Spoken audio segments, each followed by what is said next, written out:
Dragi moji pratioci, dobro mi došli. Evo kako se uzgaja spatifilum, predivan cvet koji se drugačije naziva mesečev cvet ili ženska sreća.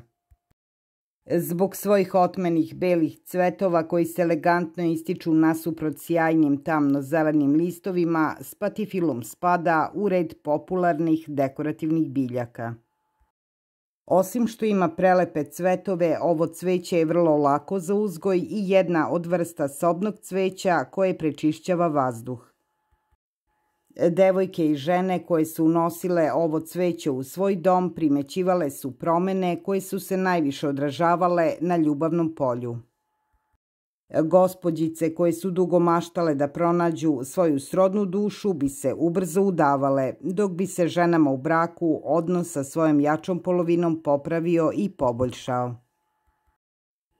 Postoji priče da se mnogim ženama koje su imale spatifilum u svojim domovima ostvarila i najveća želja da se ostvare u ulozi majke. Zbog toga što ovo cveće donosi sreću i radost pripadnicama lepšeg pola, zato je spatifilum u narodu poznat i kao ženska sreća. A osim sreće, ovo cveće donosi u vaš dom i novac i zdravlje. Zbog svega ovoga je spatifilum najčešće sobno cveće koje se poklanja pripadnicama ženskog pola. I na kraju ovo cveće se može pohvaliti i određenim lekovitim svojstvima. Spatifilum spada u vrstu sobnog cveća koje može da prečišćava vazduh od štetnih supstanci. Odličan je u borbi protiv neprijatnog mirisa cigareta kao i štetnog zračenja koja emituju kućni aparati. A evo na šta morate da obratite pažnju kada kupite spatifilum. Morate ga držati van domašaja dece i kućnih ljubimaca jer spada u blago otrovne biljke. A u nastavku videa saznaćete sve o pravilnoj nezi i održavanju spatifiluma. Postoje različiti i mnogobrojni kultivari ove biljke, pa tako mogu da se nabave razne veličine u zavisnosti od površine prostorije u kojoj će biljka rasti. Spatifilum je otporna višegodišnja biljka, krase ga dugi kopljasti listovi dužine od 30 do 50 cm. Listovi su zeleni, sjajni, glatki, izduženi ili ovalni sa istaknutim rebrima, savijeni prema dole na dugim zelenim peteljkama. Tokom godine na biljci se pojavljuje cvetni klip dužine oko 3 cm, obavijen belim i do 30 cm dugim zaštitnim listom. Cvetovi ove biljke mogu da traju i po 2 meseca, postepeno menjajući boju iz bele u zelenu. Kada potpuno precvetaju, potrebno je odrezati celu stabljiku kako bi se nastavilo nesmetano cvetanje. Pravilna nega spatifiluma ogleda se u sadnji u adekvatnom zemljištu koje spatifilum voli i presađivanje na vreme. Obratiti pažnju na odgovarajuću količinu svetlosti i optimalne temperature koje mu odgovaraju tokom leta i zime. Pravilno zalivanje i orošavanje i obezbediti mu adekvatnu prehranu. Paziti na znake koje daje, a koji mogu ukazivati na prisustvo bolesti.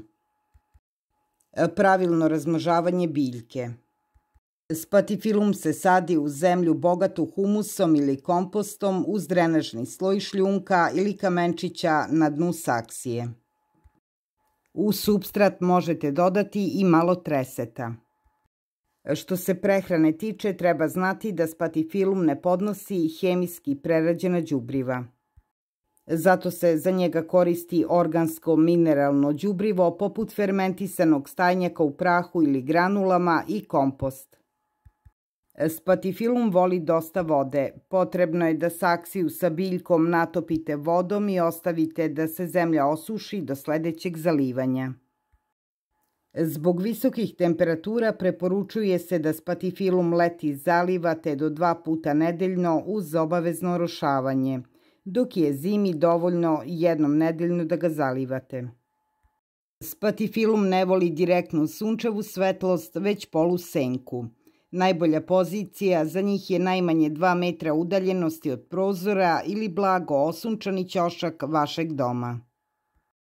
Idealne temperature za uzgoj spatifiluma leti su od 20 do 26 Celzijusovih stepeni i od 16 do 18 Celzijusovih stepeni zimi. Tokom jedne godine spatifilum udvostruči svoju veličinu. Zato je obavezno presađivanje jednom godišnje, najbolje u proleće, kada primetite da je vaš spatifilum prerastao svoju saksiju.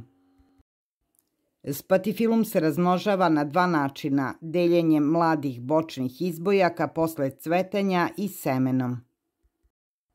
Odraslu biljku spatifiluma izvaditi iz saksije, podeliti na 3 dela i posaditi u supstrat za cveće sa dodatkom treseta kao 3 zasebne biljke. I na kraju, ukoliko vam se dogodi da spatifilum ne cveta, znači da mu niste obezbedili sve uslove koji će ga stimulisati na rast, razvoj i cvetanje. Najčešće greške zbog kojih biljka ne cveta su sledeće: nedovoljna vlažnost vazduha, skučene saksije, koristili ste hemijsko đubrivo umesto organskog. Izložili ste ga direktnom suncu, nepravilno ste ga zalivali, izložen je veoma visokim temperaturama ili veoma niskim. Ako vam je video bio zanimljiv i koristan, lajkujte ga, podelite ga, a moj kanal pratite. Hvala na pažnji.